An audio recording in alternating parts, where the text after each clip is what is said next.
আসসালামু আলাইকুম। আজকে আমি বড় মাছের ভর্তা বানাবো। মাছগুলো ভেজে নিব। প্রথমে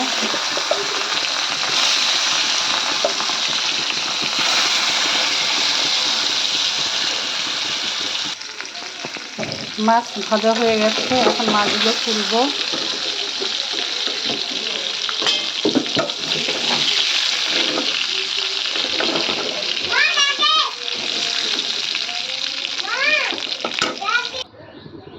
এখন পেঁয়াজ মরিচ দিয়ে দিব।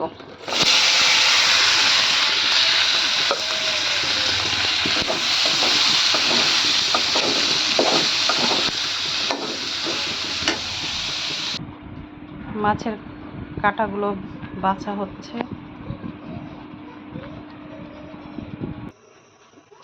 মরিচ পেঁয়াজগুলো ডলে নিচ্ছি।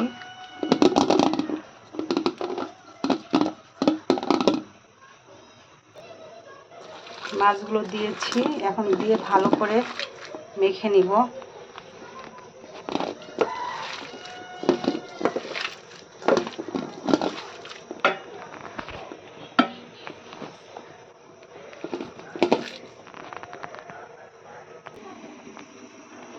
হয়ে গেল আমার মাছের ভর্তা বানানো।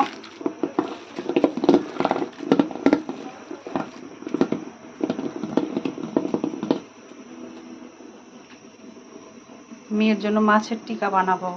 মাছটা সেদ্ধ করে নিয়েছি, এখন সব কিছু দিয়ে টিকা বানাবো। আপনারা সবাই ভালো থাকবেন। আল্লাহ হাফেজ।